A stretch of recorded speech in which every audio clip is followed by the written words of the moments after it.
action! Activate!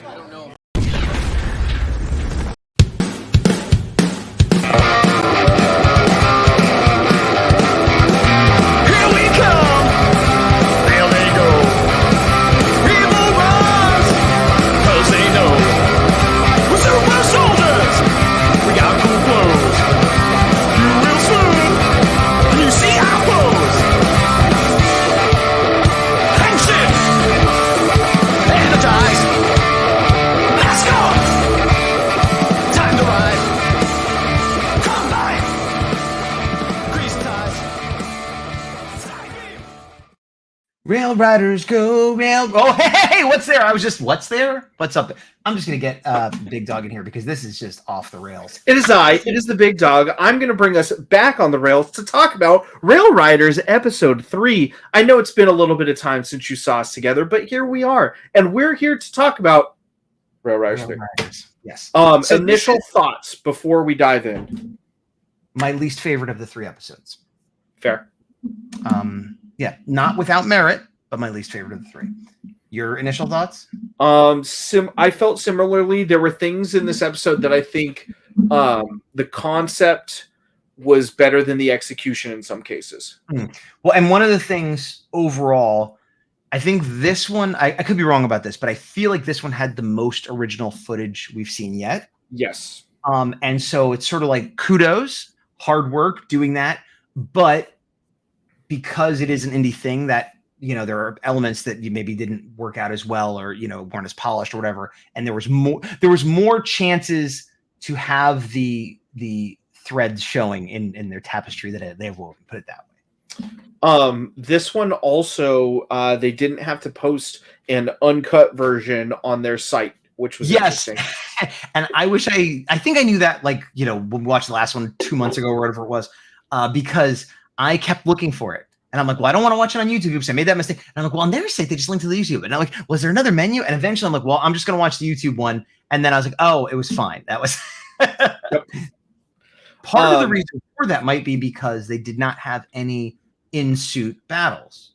They had a Megazord battle, but there was no Rangers or villain battles. There's one scene where the villains were like talking in their base and stuff, but every other battle was the civilian forms or the less powered forms of the villains. Yeah, I think that could have helped with that. Either way, I'm glad that you guys didn't have it taken down, didn't need to edit anything. That's good. Get that AdSense.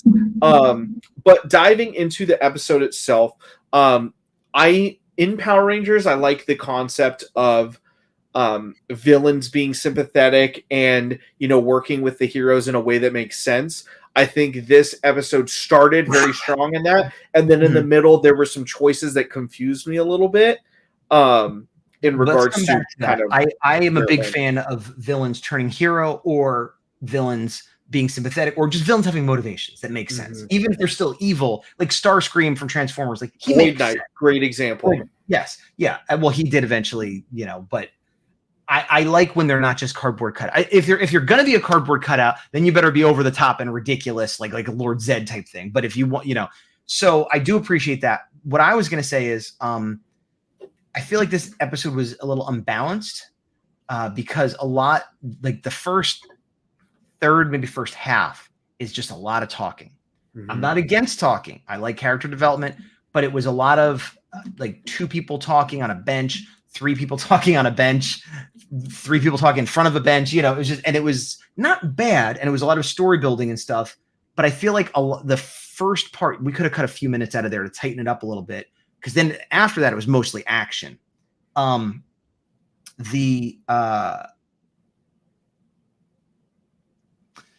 were you going to say as far as how it went not so great in the middle? The middle was a little confusing to me just because of how it got resolved, quote unquote. Okay, good. Of the princess going with Red, and then the general flip-flopping like 4 times, it felt like. At all. That's why in terms of perception. Okay, this is how I saw it going, and maybe I'm mistaken. The general and Greta are talking in their monster forms, and she's got like a crush on him or thinks he's like a knight, or, you know, she has fondness for him, put it that way. I don't think she like it's unclear, I think intentionally so, and it was like this in Tokyo too. Is like, is she in love with him, or does she just respect him like a father figure or whatever? And he's sort of like, kind of, oh, I guess, but like, like, and so that relationship was established, and she's like, I want to leave, and he's like, well, my loyalty is to you, so that's what we're doing. Then they get to Earth. I don't know why they were separated. She makes friends with Marcus the Red Ranger, and then he's like, what are you doing? Leave her alone. He's trying to protect her. Then she's like, no, Marcus is my friend. And he's like, oh, okay. And then they talk a bit, and he's like, well, yeah, I mean, I guess you got, the other Shadowline character, the Sixth Ranger on your team, and Greta's going to go there, and this is a place you could be safe. Otherwise, we're just hiding, and, so that kind of makes sense. So again, so far to me, perfectly consistent. Then Madame Noir shows up and is like defeating them. They're, Mark is getting beat up and Schwartz is getting beat up, and like she's won the fight and got the princess back, or the Empress back. And at that point, she's like, Schwartz, you can come with us. And he's like, well, I could stay with the Rangers and not be anywhere near her, and who knows what's happening, or I could go back and try to protect her from within. So he chooses that. Then he goes to the Red Ranger, beats him up. It's like, hey, brother, we're still, you protect her out here, I'll protect her in there. The end. Nothing inconsistent about that to me. The inconsistent part to me was the fight. Because in the fight, he's fighting the cronies. And then right at the end, he's like, never mind, I'm back with you guys. And nobody on the villain side was like, wait a minute, you were literally just fighting us. Like, because the Void Queen, actually, I'm not sure if that's what she's called now, because I'm mixing her up with her other. I forget her name too. The Empress of Darkness offers him a chance to come back. She says, Schwartz, I'm paraphrasing, if you pick up your sword and come back and work for us, we'll forget this ever happened. And he takes that deal, and he picks up his sword and he attacks the Red Ranger and says, yes, my Empress. And then he even says to the Red Ranger, like, for good measure, like, I'd rather finish you in front of your whole team to complete your humiliation. So like, she gave him an option. Why did she give him that option? Not sure. Maybe she realized his loyalty was to the princess, the Empress. And so like, he wasn't really, and he doesn't really give a crap about the Power Rangers, but he recognizes that they have the same interests as he does. And like, so I don't know. She offered him that chance and he took it. I think I missed that part during the fight. I must have been distracted or something, because I don't remember that. Yeah. Oh, okay. Well, so then that was your inconsistency, which was just you missed a line. Then there we go. There we go. Okay. Because I thought you were like, why would he take that back? I'm like, why wouldn't he? He wants to protect her. He's going to go where she goes. So, okay. So solved. The one thing I did like, especially toward the end of the episode, I think one of the strengths of the series is they do such a good job dubbing and cutting things with the Ranger footage that, to me, nothing against, the people doing live action, I don't want to take away from that at all, but like, I get that nostalgically good Power Rangers feeling when I watch those parts, where I like it sometimes better than some Ranger series where I'm like, you understood this better than Hasbro or Bandai at times, or Saban, rather. Real. Like when they're, I agree with you. I forget, like when they're showing the helmets, I'm like, what are we going to do? Blah, blah, blah. And the lines, the camera movements, you forget that not only is this dubbed from Japanese, but this isn't even official. Like it just looks like, oh, that's what, they filmed them now. And no, they didn't. That was just footage they were able to use. And so I agree that it's done really well. What I still have a little bit of trouble with, and it doesn't ruin it, and I've probably said this before, is some of the voices for the villains. Not that the voice actors are doing a bad job. Or the face actors for that matter. Some I like better than others, but none of them are terrible. But there's something about like the first scene when it's Schwartz and Greta and the other character whose name I forget, and it's just like, hey, what's up? Oh yeah, I think, and they just sound like regular people. Mm-hmm. And I feel like put a echo on their voice, put something on there, a filter. Yeah, something. It just sounds weird to hear a normal sounding voice coming out of a helmet monster mask. And you don't see that. And so that, and again, it's not the acting, it just doesn't, it's something about that. Yeah, it takes you out of it, because kind of like we said to the strengths, it's so Power Rangers when you're doing the dubs and those aspects, that when it comes to the villains, we're waiting for these weird voices or these over the top sounds. And when it's just two people talking, it's like, something's not jiving here. I don't necessarily want Schwartz to be like, oh, hello, Greta. Like, I don't necessarily need that. But even if it was just like, oh, hello, Empress, just put something on it, just I don't know. And again, that doesn't ruin it, but it is as good as the helmeted stuff was. That did bother me a little bit. Yeah. Sorry, go ahead. I was gonna say in the middle when the fight was actually happening, I thought there was some really creative choreography. Especially with the Red Ranger, he did this thing where like he got knocked down and then he tripped a guy and then he got up and like that was cool. Like I don't know if that actor knows grappling and stuff, but somebody does. Whether he does or someone else told him, "Hey, do this." Like, yeah, which is interesting because previously there was a lot of like, "I'm just a big guy," and there was still some of that. But like, okay, he's got a little Power Ranger. Who knows why he knows martial arts powers going there? And yeah, I wrote big Marcus fight because it was just him he lost, but it wasn't like, boy, he didn't do a good job. It's just like numbers. He got overpowered. Oh, he couldn't transform. That was part of it. But it was weird. And maybe because he lost his communication, like I wasn't sure why the rest of the team didn't show up. And when they did, like at the end, they all showed up, made it almost even weirder to me. Cause like, oh, well, they don't know he's in danger. But then it's like, oh, they did. What? Why are they here? And I guess because they weren't using Sentai footage for the fight and it would have been harder to, I'm sure there's a behind the scenes reason, but it did feel like, okay, they're not in this episode, but then suddenly here's the rest of the team. I'm like, oh, yes, they are. Like, one thing I liked, and I'm hoping based on other stuff that we've seen from Zenith Films that the scene with Schwartz where he like unsheaths the sword and it like does a jump cut, that was very Demon Slayer, and I just finished reading Demon Slayer, so like I'm very hyped on it. It seemed very Demon Slayer, like Zenitsu. And I'm hoping that was the inspiration for it. And if not, like, you got me either way. It was pretty cool. It was cool. I didn't think that. I thought a little bit of Antonio Goldranger or any anime ever where they move so fast. Yeah, but I did. And then everybody crumbles.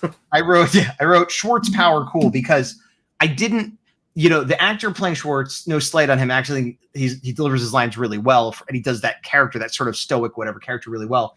But he doesn't look like in his prime warrior. You know what I mean? He looks like a general and he's fighting all these crows and he's doing okay. But it's like, and I literally thought like, okay, he held off a few, but now he's getting his butt kicked, which seems appropriate.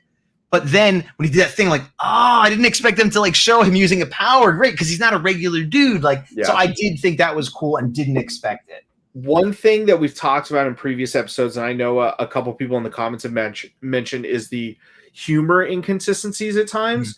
And one thing that, again, is a choice, just one that I don't like, is they made a joke in like previous episodes of like, oh, these guys are looking like space Nazis from Space Germany. And then this episode, the villains were like, yeah, we can't put Space Germany and Space Japan. It's like, just call it different stuff, or like, don't go there with the joke because you're too fourth wall at times. I was actually okay when they were calling it Space Germany or Other Dimensional Space Germany or whatever they were, it wasn't my favorite, but it didn't bother me. But then when they said Space Japan, that's when I was like, too much. Because it's possible there's like a translation thing or they don't realize it's funny and that's really just what it's called. But when they said Space Japan, it's like, wait, so is she making a joke? Or is there really a Space Japan? Or like, so that, I didn't like that. But on the flip side, and I don't know I don't remember if this was an original joke from Tokujo or they wrote it themselves, but either way, I did like the joke when the Empress shows up. And she's like, which ranger are you again? The blue, the green? All right, the dead one. I'm like, that's perfect. That is a perfect tone for this exactly. And a joke that I shouldn't, I struggle with. You know where I'm going with this? Go for it. This is, for anybody that knows anything about Tokujo, or even if you like, there is an infamous scene that's been memed and gifted and where a train comes out of the middle and it looks like a large penis. And that happens, and it happens to escape a coffin. So it's like, we're all trapped and we have to use one of the trains to bust out, but it looks like just, I'm busting out with my pelvic power and there's no getting around it. That's exactly what it looks like. And they decided to use that scene. Now, I realized they chose that scene on purpose because there's a million fights and they're not going to use all of them. It's a short series. And in the context of this episode, the monster was not in the episode at all. He just shows up at the end. Like, hey, I'm here. They could have picked any monster. Any fight they wanted to pick. That was the fight they were going to use. It had nothing to do with the story. They picked that one because that's the infamous one. Fine. And then the line they gave after they busted out. Do you remember what it was?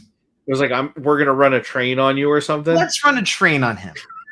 Yeah, let's run a train on him. And that slang for exactly what people say is happening with that train and what it looks like. Yeah, I mean that's the slang. There's no way around that. Yeah. And it's like I don't know how I feel about that. I understand. In terms of Power Rangers, you're like, I don't like it. In terms of humor, you're like, that was clever and funny. I laughed. I'm gonna be real. I did laugh. Well, what? Like I laughed. It got me to laugh. I'm not gonna pretend it didn't make me laugh. But then I'm like, should that? Yes, it's a laugh, but should it have been there? I don't know. I don't know how I feel. Like, it's just weird. And it made me think like they want to make this train penis joke, and so they're putting it in there. I don't hate it. It made me laugh, but I just like. I will say, feelings aside on your view, you as in the audience, view as a joke, props to the Red Ranger actor for delivering that line just full force, straight face. Yes, because you have to deliver it. And they did it correctly, where if there was a child watching that, it wouldn't mean anything. They'd be like, yeah, they're the trained Power Rangers. It'd be the same as like, let's T-Rexify these guys. It would mean nothing. So that's fine, but as an adult, and even if you didn't know, based on the context, you'd be like, does that? Because it seems like, yeah. I was more cool with that than the Space Japan, Space Germany. I'll put it that way. The Space Japan, Space Germany wasn't funny to me, but it didn't bother me as much. The Run a Train on him was funny, but I'm like, should this joke be in this show? Yeah, so I don't know. Jumping to the end after that fight, we're left on a cliffhanger. Yeah, the Sixth Ranger and the conductor sort of like talking, and so when are you going to tell him? I don't know. I'm working on it. Try harder. This could be the end of the Power Rangers. What does that mean? I actually watched all the credits, which I usually do anyway, but I'm like, there's going to be like an end. I know, me too. There wasn't.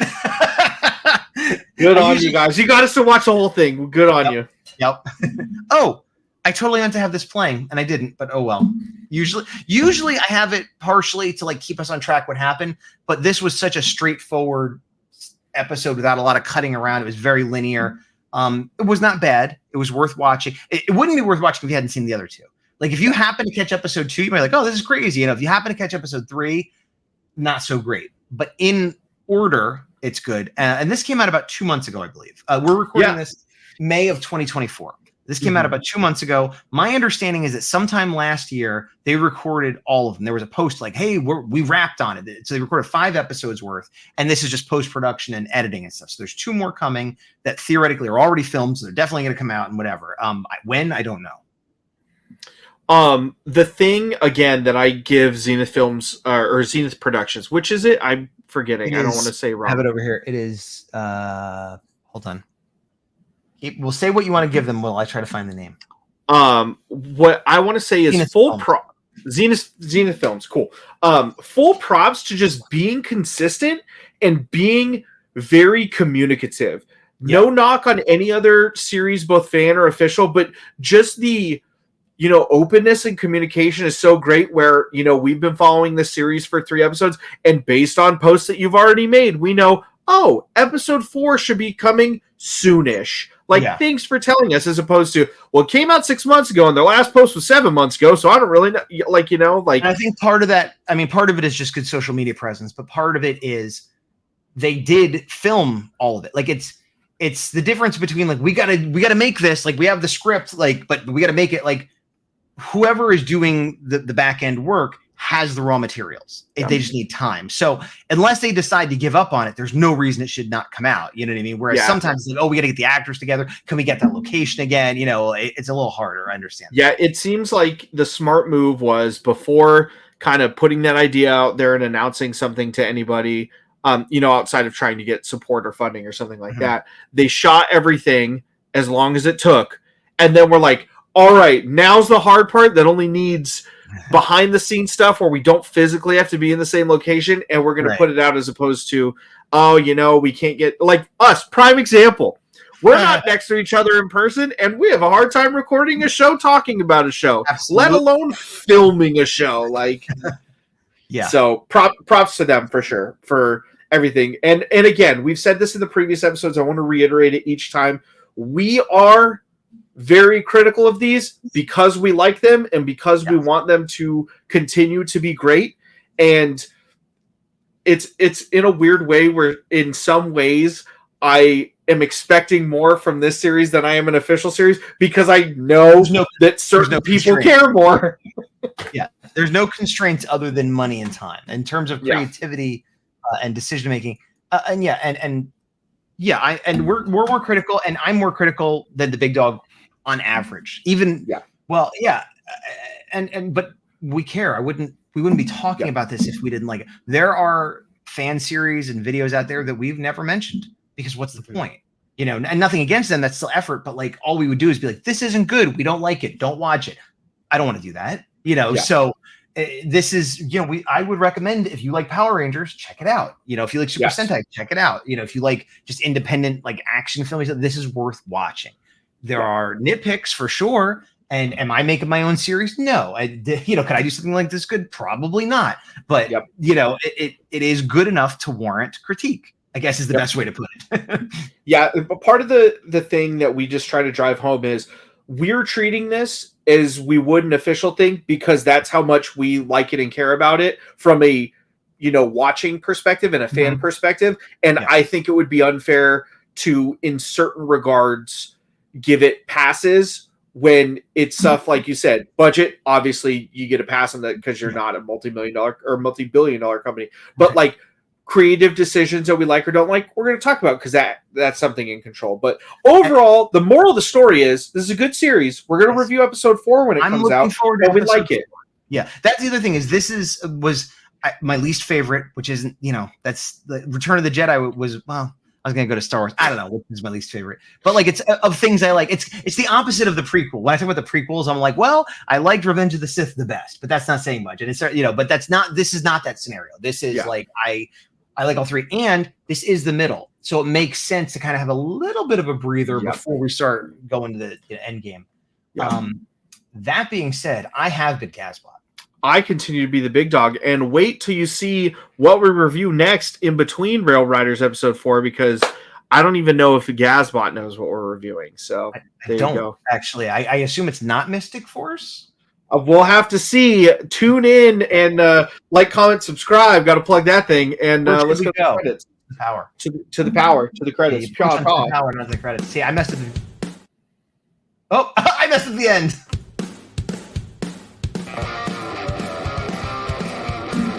I don't even know what to do at the end because, you know, the old age is getting to me. Is that what it is? Yep, it's definitely that. Nothing else. I was looking at a post on Facebook today in some toy collecting group or Power Rangers group, and somebody had posted the Lightning collection of Dino Thunder Tommy Oliver Black. I saw the same post. Yeah, and one of the like yellow Ginga or whatever, and they were like, "How hard were these to get?" And people were like, "Yeah, it's crazy, whatever." And I literally thought, oh, I had been very cooled off on Lightning Collection, but I'm really glad I pre-ordered that Dino Thunder Black. That was yesterday.